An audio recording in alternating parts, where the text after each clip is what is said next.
guys. I am here to get into After Hours, which was directed by Martin Scorsese, released in the year of 1985. And this is just an absolute gem of a project, which Scorsese made with incredible enthusiasm, as he was frustrated by not being able to instantly be able to make The Last Temptation of Christ. So he made this with just a very original, eccentric, youthful enthusiasm about a lonely night out in New York City with a lot of strange depths of encounter with bizarre kinds of characters, strange characters throughout the night. Paul Hackett's just perfect at portraying this just kind of like just very like innocent hearted man who's just kind of faces all kinds of just confusion and madness, and it just goes really beyond depths and just this really original depiction, which is just like a midnight depiction, very much like Taxi Driver, but in its own kind of way entirely. And it just turns out to be a very loose, almost a remake of like very influenced by the Wizard of Oz. There's a lot of Wizard of Oz influence going on here. Also seems very influential towards a lot of Scorsese's thriller perspectives, particularly by way of stuff like Shutter Island and Killers of the Flower Moon. It's just very dreamy ultimately. It's just very entertaining.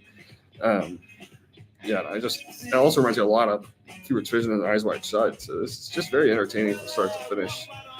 And just one of Scorsese's most entertaining projects. Like every time I watch this, it just increasingly reveals itself with more rewatch value and just more moments, reasons to love it. This has always been a huge favorite of mine since the first viewing when I was growing up, first getting into Scorsese, and this just increasingly just has that. It's timeless kind of chaotic energy.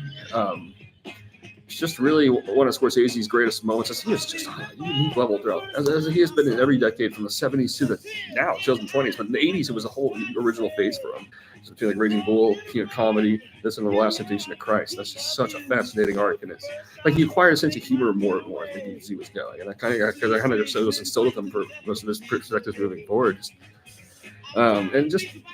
is just really holds up. It's just a descent into complete madness.